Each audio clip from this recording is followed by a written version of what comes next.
type. The average gentleman was only 5'4", the average lady 4'8" or 4'9".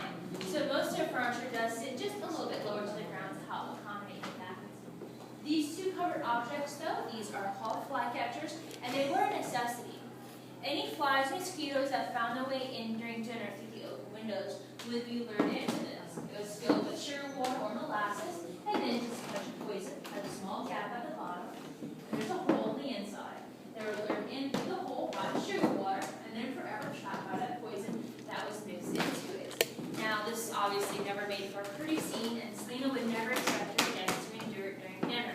So, to protect their eyes, she made sure that each one was covered with a delicate lace handkerchief. Just like that.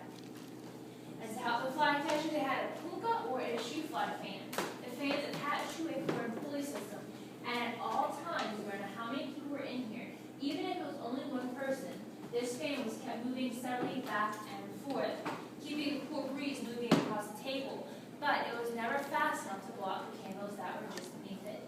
They would have a slave sit in the corner all night long and steadily pull it. Now dinner. Dinner could be almost anything, just depending on the people who were here, depending on their power and their wealth. If there was somebody high that Jacques and Selena wanted to impress, they could have something very fine, something shipped in from another country.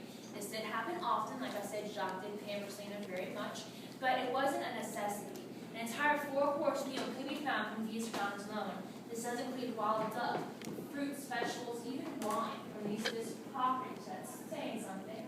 But if you had a close friend, maybe a neighbor, it could be something basic like I was explaining, something like a gumbo, maybe a jambalaya, something that's classic occasion. Now, all the food, no matter where it was shipped in from, was prepared in a kitchen that was kept separated from the home, done for two main precautions. The first one was to keep heat out of the main house in the summer, since all food was cooked over an open flame. The second one, more obvious, was due to accidental fire. Now, our kitchen here did catch fire and did get burned down, as many of them would. Had it been attached to the main house, this mansion would have been burnt down back in the 1800s, so we're actually very lucky that it was kept so far away. Once we get to our side veranda, I'll actually point that location out to you. Do you have any questions for this room just yet?